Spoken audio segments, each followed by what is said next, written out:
Houthi Yaman melancarkan serangan drone terhadap sejumlah lokasi di Israel. Dilaporkan drone-drone itu menyasar situs-situs Israel di Tel Aviv, Askalan, dan Gurun Al-Naqab.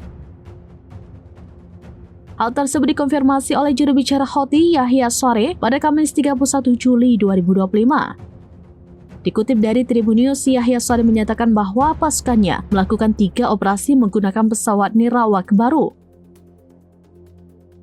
Operasi itu sebagai tanggapan atas agresi Israel yang tengah berlangsung di Gaza. Dikatakan Saree, operasi itu melibatkan 5 drone dan berhasil menyelesaikan misinya terhadap 3 target terpisah. Operasi pertama menargetkan lokasi sensitif di kota Yafa, Tel Aviv dengan 2 pesawat tak berawak, kemudian operasi kedua menyasar lokasi militer di kota Ashkelon.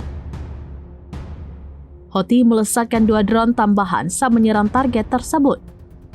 Sementara itu, serangan ketiga menargetkan posisi militer Al-Naqab dengan 1 pesawat tak berawak. Ditegaskan Saree, seluruh operasi yang dilakukan Houthi berhasil mencapai tujuannya.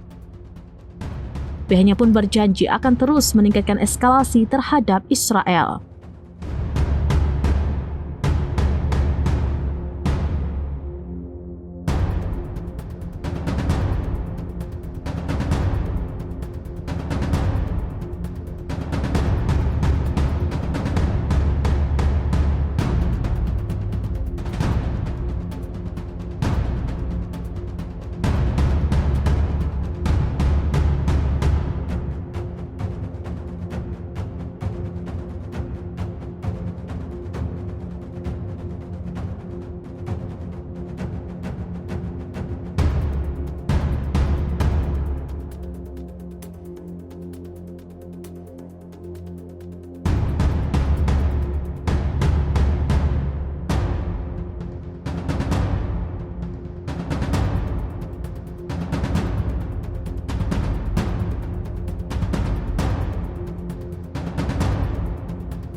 Download Tribun X sekarang, menghadirkan lokal menjadi Indonesia.